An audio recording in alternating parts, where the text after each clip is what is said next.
जय हिंद दोस्तों, आज़ादी के इस पावन पर्व पर आप सभी को हार्दिक शुभकामनाएँ।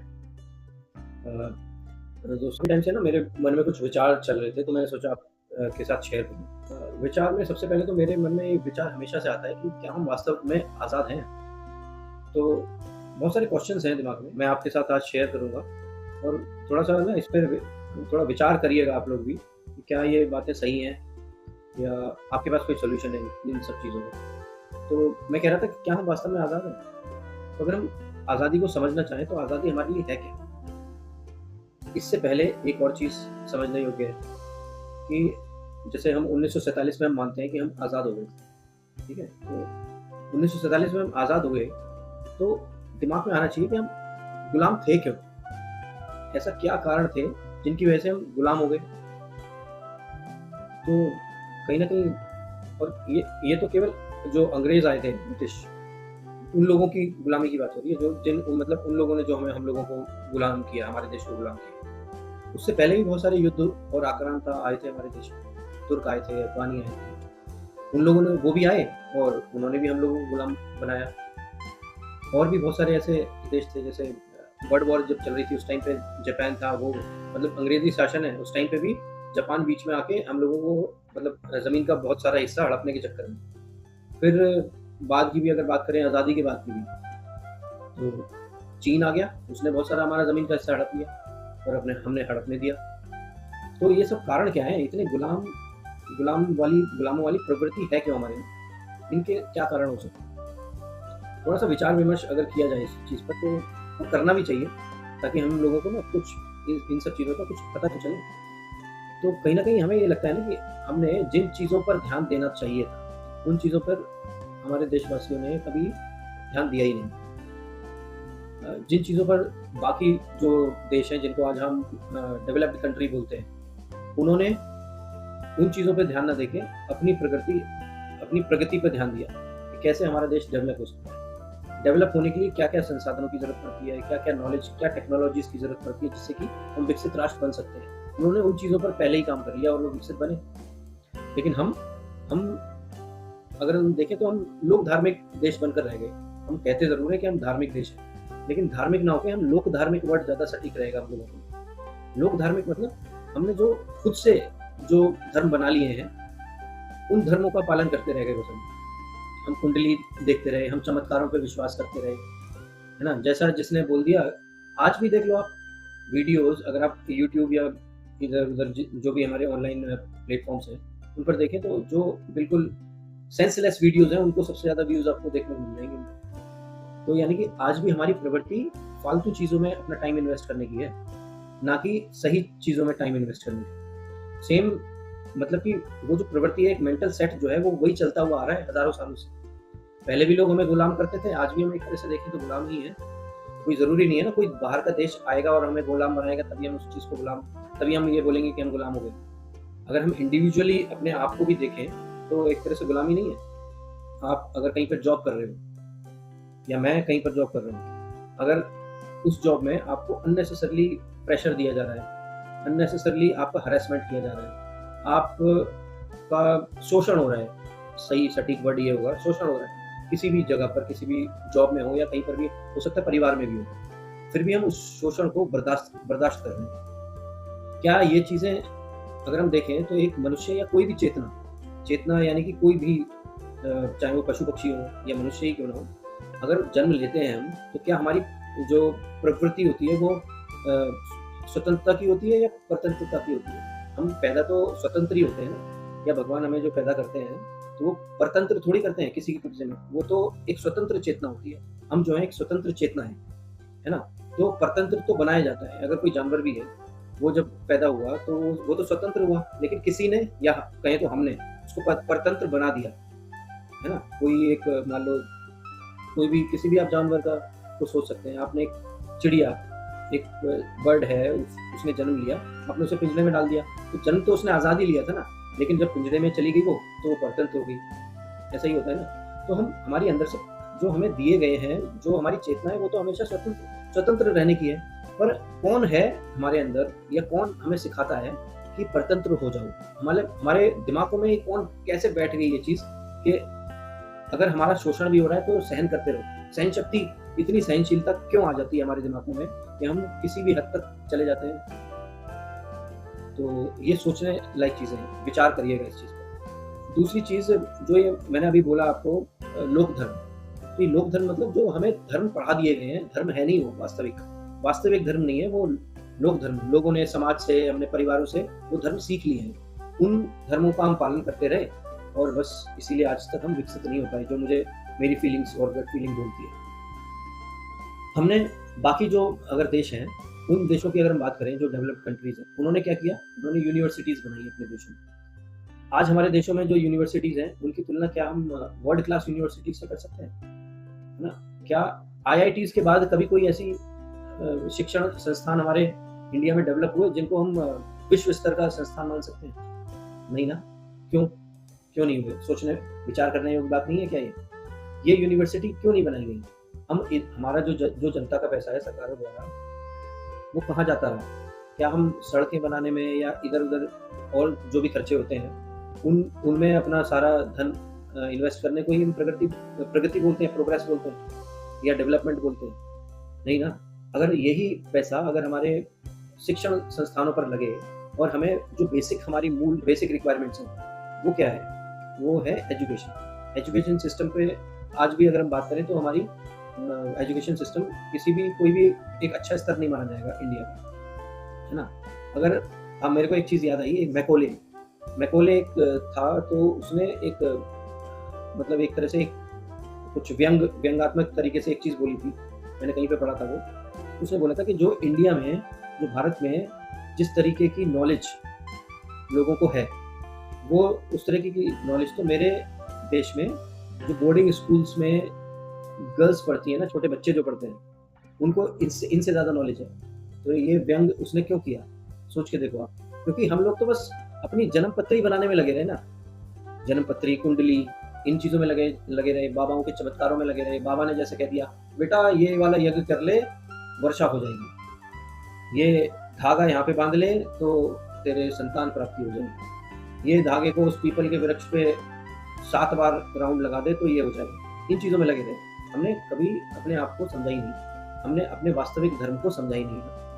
धर्म, अब आप एक एग्जांपल लेता हूँ मैं, श्री कृष्ण को तो सब मानते हैं ना, श्री कृष्ण को आप भी मानते होंगे। लेकिन श्री कृष्ण ने जो अपना ज्ञान दिया है, वो पूरा ज्ञान कहाँ पर है? वो गीता में है, मद्भगवत गीता। उसमें श्री कृष्ण का वास्तविक ज्ञान है। वास्तविक धर्म अगर मैं मानूं तो उन्होंने वो सारी धार्मिक बातें उस गीता में कही है। लेकिन कितने आप लोगों ने वो गीता पढ़ी है? नहीं पढ़ी ना। जिसने पढ़ी, मैं उनकी बात नहीं कर रहा, बट जिन्होंने नहीं, जो नहीं पढ़ते हैं और धर्म चिल्लाते हैं, क्या वो जानते भी हैं? नहीं जानते। तो भी हम श्री कृष्ण को माखन तो खिलाना चाहते हैं, लेकिन श्री कृष्ण ने जो असली ज्ञान दिया है वो लेना नहीं चाहते। हम अपने वास्तविक धर्म को पहचानना नहीं चाहते। तो यही कुछ ऐसे रीजंस थे जिनकी वजह से आज भी हमारे मेंटल ब्लॉक्स हैं, जिनके कारण से हम आज भी अपने आप को गुलामी से दूर नहीं कर पाए। आज भी हमारे रगों में गुलामी बहती है, ये आप मानिए। जो आप सोचिए, शोषण अगर किसी के साथ हो रहा है, जो बर्दाश्त कर रहा है वो भी गलत है, और जो देख रहा है उस शोषण को, किसी के साथ शोषण होता हुआ, वो भी गलत है। लेकिन यहाँ पे आवाज़ उठाने वाला कोई नहीं है, तो ये क्या है? गुलामी है ना। ज़रूरी नहीं है कि गुलामी उसी तरीके से आएगी जैसे पहले अंग्रेज आए भारत में और उन्होंने हमारे देश को गुलाम बना दिया। क्या जो अभी एआई आया, एआई आ गया तो हम इसमें अपनी टेक्नोलॉजी डेवलप नहीं कर सकते थे एआई के फील्ड में? लेकिन हम यहाँ पर भी पीछे रह गए। किसने हड़प ली वो सारी टेक्नोलॉजीज? मेरे ख्याल से अमेरिका है और यूरोपियन कंट्रीज ही हैं और चीन भी है ना। यही लेके जाएंगे वो एआई का सारा क्रेडिट, वही टेक्नोलॉजी डेवलप करेंगे। आप सोचिए, आज भी अगर हम अपने देश की भी बात करें तो क्या वो टेक्नोलॉजी, जो एडवांस टेक्नोलॉजी हमारे देश के पास होनी चाहिए, जिस तरीके से पहले आक्रांता आए थे, जैसे कि प्लासी का युद्ध हुआ, बक्सर का युद्ध हुआ। अगर प्लासी की बात करें तो पूरा एक तरह से देखा जाए तो पासा ही पलट गया था। प्लासी का युद्ध हुआ, अंग्रेज़ों की जीत हो गई उसमें भी। कारण क्या था? वो तो एक तरह से देखा जाए तो हमारे जो जिसके साथ वो युद्ध हो रहा था अंग्रेज़ों का, उसको ही खरीद लिया अंग्रेज़ों ने। तो सोचो, जब हम बिक सकते हैं, है ना, कुछ किसी लालच में, तो क्या इसको वास्तविक धर्म बोलेंगे? क्या गीता में हमें श्री कृष्ण ने इस धर्म के बारे में बताया? गीता में तो श्री कृष्ण ने बोला है ना कि तू चिंता मत कर पार्थ, युद्ध कर बस, है ना? तो ऐसा तो हुआ ही नहीं। सारे जितने भी उसके धार्मिक विचार थे अर्जुन के गीता में सब नकारे हैं श्री कृष्ण ने, है ना? लेकिन हमें तो पढ़नी नहीं है ना गीता। ठीक, चलिए इसको छोड़ते हैं। अगली बात, फिर एक और युद्ध हुआ था, बक्सर का युद्ध हुआ था। बक्सर के युद्ध में क्या हुआ था, 3 राजा थे, वो सिराजुद्दौला और 2 राजा और थे उस टाइम पर। वो भी युद्ध हार गए। क्यों हार गए? 3-3 सेनाएं थी, अंग्रेज कम थे, उसके बावजूद हार गए। ना तो उनके पास टेक्नोलॉजी थी, और सबसे बड़ी बात, उनमें आपस में कोई कोऑर्डिनेशन या जिसको बोलते हैं ना, आपस में ही उनके क्लेश थे, उनमें बनती नहीं थी आपस में। तो उस वजह से भी वो युद्ध हार लिया गया। तो हम हारते ही आए हैं युद्ध, कभी मतलब जैसे तैसे कुछ छोटे मोटे युद्ध जीत गए।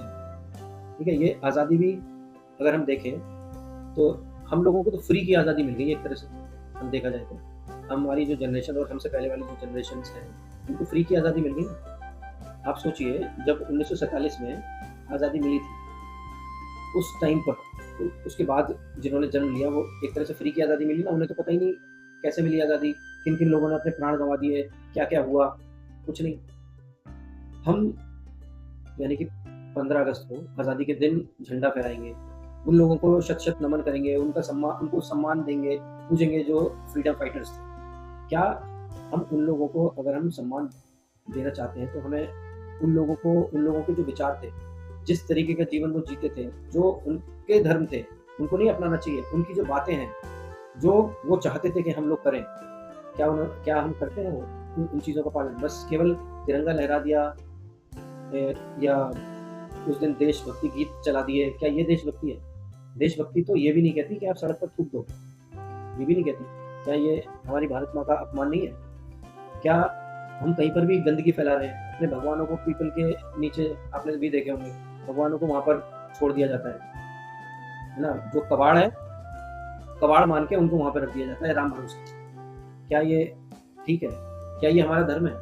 इस तरीके का धर्म लेके हम अपने आप को आज़ाद बोलते हैं, हम अपने आप को स्वतंत्र बोलते हैं, इस तरीके का हम अपना देश चाहते हैं। अगर हम डेवलप कंट्री बनना चाहते हैं तो इन सब चीज़ों से हमें बहुत ऊपर उठना पड़ेगा, और सबसे ज़्यादा जो हमें ध्यान देना पड़ेगा अपनी एजुकेशन पे ही देना पड़ेगा, ताकि हम डिपेंड ना रहें किसी और दूसरे देश पर। आज हमारे भारतवर्ष में किसी चीज़ की कोई कमी नहीं है। अगर हम देखें तो सबसे ज़्यादा अगर हम कमी बोल सकते हैं तो केवल ऑयल भंडार तो ही नहीं है हमारे पास, बाकी कौन सी चीज़ नहीं है? टेक्नोलॉजी, क्या हमारे पास ब्रेन्स नहीं है? हमारे पास ब्रेन्स भी है, बट वो जो भी ब्रेन यहाँ पर डेवलप होता है वो कहाँ चला जाता है? बाहर के देशों में अपने आप को गुलाम बनाने के लिए चला जाता है। हाँ, मैं यही बोलूँगा, वो लोग जो इंडिया में पढ़ते हैं, इंडिया में सब कुछ सीखते हैं, सारी एजुकेशन उनकी इंडिया में होती है, और वो किसी दूसरे देश में जाकर अपनी सर्विसेज देते हैं। ये क्या है? ये सोच के देखो आप, ये क्या है? वो भी तो एक तरह से गुलाम बन गए ना उस देश में जाके। नहीं, और तो और, ये तो चलो मैं बहुत बड़े ब्रेन्स की बात कर रहा हूँ, कुछ और भी इस तरीके की दूसरे देश में हम जॉब करने के लिए जाते हैं, है ना? कुछ ज़्यादा पैसे दे देता है दूसरे देश वाला। तो मान लो इंडिया में आपको 50,000 मिलते हैं, वो देता है 2-2.5 लाख रुपये। ठीक है, वो 2-2.5 लाख रुपये के लिए वहाँ पर चला जाता है और वहाँ से वीडियो भेजता है, देखिए मैं यहाँ पे टैक्सी चला रहा हूँ। बेटा, वो टैक्सी नहीं चला रहे हो, तुम उस देश के गुलाम हो गए हो। वहाँ पर इस तरीके से वो आपको गुलाम बना रहे हैं, ये आपके दिमाग में आता ही नहीं है। और वो क्या कर रहे हैं? वो अपना टाइम इन्वेस्ट कर रहे हैं इन छोटी चीज़ों के लिए, अपना टाइम बर्बाद नहीं कर रहे हैं। टाइम बर्बाद करने के लिए तो हम है ना, एशियन कंट्रीज, हम टाइम बर्बाद करते हैं यहाँ पर, इसलिए वहाँ पर जाते हैं गुलाम बनने के लिए। वो तुम्हें अभी भी गुलाम ही है, बस केवल तुम्हारे गले में या हाथों में जंजीरें नहीं बंधी हुई है ना, पैरों में जंजीरें नहीं बंधी हुई है, इसलिए तुम्हें नहीं लग रहा कि गुलाम। और हाँ, अच्छा पैसा भी दे रहे हैं, तो एक तरह से देखा जाए तो लीगली गुलाम बने हुए हैं। मैं तो थोड़ा सा हो सकता है हार्श हूँ, बट हकीकत यही है। आप सोच के देखिएगा, क्या ये इसी को गुलामी नहीं बोलते? वो लोग अपना टाइम इन्वेस्ट कर रहे हैं नई टेक्नोलॉजी डेवलप करने के लिए, और हमारा देश वहाँ जाता है उन लोगों की टेक्नोलॉजीज को और चार चांद लगाने के लिए। आप सोचिए। तो अल्टीमेटली मैं बस इतना ही कहना चाहूँगा कि जो अंधविश्वास और इधर उधर के जो धर्म हमने अपना रखे हैं ना, आज भी अगर मैं चाइना की भी बात करें ना, चाइना भी लगभग, चाइना को भी उतना ही समय मिला था जितना कि इंडिया को मिला अपने आप को डेवलप करने में। वो डेवलप हो गया, बट हम अभी भी वहीं के वहीं। देखा जाए थोड़ा बहुत डेवलपमेंट हुआ है, मैं ऐसा नहीं कह रहा कि डेवलपमेंट नहीं हुआ है, बट जिस हिसाब से, जिस पेस के साथ डेवलपमेंट होना चाहिए था, वो आज भी नहीं है। जिन चीज़ों में हमें काम करना चाहिए था, वो आज भी नहीं है। क्यों नहीं है? चाइना में देखिए, वहाँ पे कितने धर्म हैं। ये धर्म के कारण हो रहा है। हम यहाँ पर लोग धार्मिक देश कहलाने में अपने आप को फ़ख्र महसूस करते हैं और वो इन सब चीज़ों से दूर रहता है। कोई धर्म नहीं, पहले जो वहाँ पे प्रेसिडेंट ने बोल दिया, वो होगा पहले। मैं ये नहीं कह रहा हूँ कि लोकतांत्रिक देश नहीं होना चाहिए। सबसे अच्छी और मज़बूत शासन व्यवस्था जो होती है, वो लोकतांत्रिक देश में ही होती है, मैं ये मानता हूँ। बट उसको सही से रूल करना वो बहुत ज़रूरी है, सही जगह पर रूल करना बहुत ज़रूरी है। अंधभक्त होना बिल्कुल भी ज़रूरी नहीं है। जो चीज़ सही है, वो सही है, जो गलत है, वो गलत है। आज हमारे देश की रिक्वायरमेंट है basic education, not only the basic education, but हमारी जो हायर एजुकेशन है, वो भी बहुत अच्छे ग्रेड लेवल पे और वैश्विक स्तर की यूनिवर्सिटीज़ खुलनी चाहिए हमारे देश में। तब हम हमें लगेगा कि हम आज़ादी के लिए मतलब हम अपने आप को आज़ाद बनाना चाहते हैं, तब मिलेगी वास्तविक आज़ादी। जब हम इन छुट-पुट चमत्कारों से ज्योतिष के कर्मकांडों से, एस्ट्रोलॉजी ऐप से दूर हो जाएँगे, कुंडलियों में विश्वास ज़्यादा नहीं करेंगे, हम अपनी मेहनत पर, अपने ब्रेन पर, अपनी एजुकेशन पर, अपनी नॉलेज पर घमंड करेंगे, तब होंगे हम वास्तविक रूप से आज़ाद। तो आप लोगों को क्या विचार हैं? मेरे साथ ज़रूर शेयर करिएगा कमेंट्स के द्वारा। बाकी जय हिंद, जय भारत।